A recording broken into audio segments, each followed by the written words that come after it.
حکایت نمبر 11 قاصد روم۔ حضرت عمر فاروق رضی اللہ تعالیٰ عنہ کے عہد خلافت میں قیصر روم نے اپنا سفیر مدینۃ المنورہ میں بھیجا۔ قاصد نے دارالخلافہ اسلامیہ مدینہ منورہ میں پہنچ کر لوگوں سے خلیفہ وقت کے محل کا پوچھا کہ وہ کہاں ہیں تاکہ میں اپنا مال و اسباب وہاں تک پہنچاؤں۔ قوم نے کہا کہ ہمارے بادشاہ کا کوئی محل نہیں۔ امیر المومنین حضرت عمر رضی اللہ تعالیٰ عنہ کا محل تو ان کی جان پاک ہے جو اللہ تعالیٰ کے تعلق خاص اور تجلیات قرب سے منور ہو رہی ہے، جس نے انہیں سارے جہان کے شاہی محلات سے مستغنی کر دیا ہے۔ قاصد روم نے دل میں سوچا، یہ کیسا بادشاہ ہے کہ جو عام لوگوں میں رہتا ہے، اس کا کوئی حفاظتی دستہ ہے، نہ رہنے کے لیے کوئی عالی شان محل۔ راستے میں ایک اعرابی خاتون سے خلیفہ کا پتہ پوچھا تو اس نے کہا آپ رضی اللہ تعالیٰ عنہ قبرستان کے پاس ایک درخت کے نیچے آرام فرما رہے ہیں۔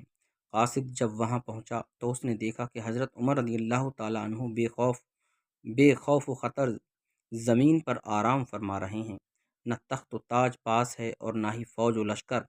قریب پہنچ کر جب اس نے آپ رضی اللہ تعالیٰ عنہ کے چہرے مبارک کی زیارت کی تو آپ رضی اللہ تعالیٰ عنہ کی ہیبت سے وہ کانپنے لگا اور اپنے دل میں کہنے لگا، میں نے بڑے بڑے بادشاہوں کو دیکھا ہے اور ایک عمر تک سلطانوں کا ہم نشین رہا ہوں، مجھے کبھی کسی سے خوف تک محسوس نہیں ہوا۔ معلوم نہیں اس شخص کی ہیبت سے میرے اوسان کیوں خطا ہو گئے ہیں۔ اس سوئے ہوئے اکیلے آدمی کو دیکھ کر میرا جسم کانپ رہا ہے۔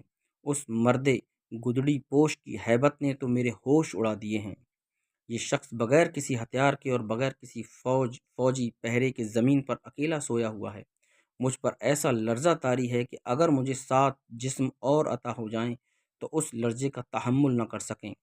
پھر وہ دل میں سوچنے لگا، یہ رعب و ہیبت اس گدڑی پوش کی نہیں ہے، دراصل یہ اللہ کی ہیبت ہے، کیونکہ اس گدڑی پوش بادشاہ کا قلب اللہ کے قرب اور معیت خاصہ سے مشرف ہے، بس یہ اسی معیت حق کا رعب و جلال ہے جو اس مرد حق کے چہرے سے نمایاں ہو رہا ہے۔ قاصد انہی باتوں میں کھویا ہوا تھا کہ حضرت عمر رضی اللہ تعالیٰ عنہ کی آنکھ کھل گئی۔ سفیر روم نے آگے بڑھ کر بڑے ادب کے ساتھ آپ رضی اللہ تعالیٰ عنہ کو سلام کیا۔ آپ رضی اللہ عنہ نے نہایت شفقت سے سلام کا جواب دیا، سفیر کو اپنے پاس بٹھا کر تسلی دی اور قیصر روم کا پیغام وغیرہ لینے کے بعد آپ رضی اللہ تعالیٰ عنہ دیر تک اس کے ساتھ معرفت کی باتیں کرتے رہے۔ قاصد روم آپ رضی اللہ تعالیٰ عنہ کی اخلاق حسنہ اور سادگی سے اس قدر متاثر ہوا کہ اس کے دل سے کفر و شرک کا زنگ دور ہو گیا۔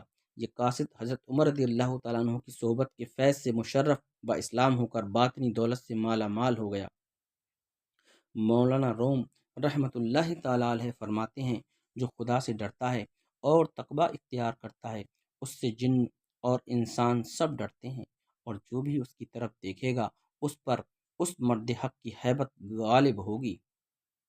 درس حیات، جو لوگ اللہ تعالیٰ کے احکامات کی پیروی کرتے ہیں، اللہ تعالیٰ دنیا و آخرت میں ان کا مقام و مرتبہ بلند فرما دیتا ہے۔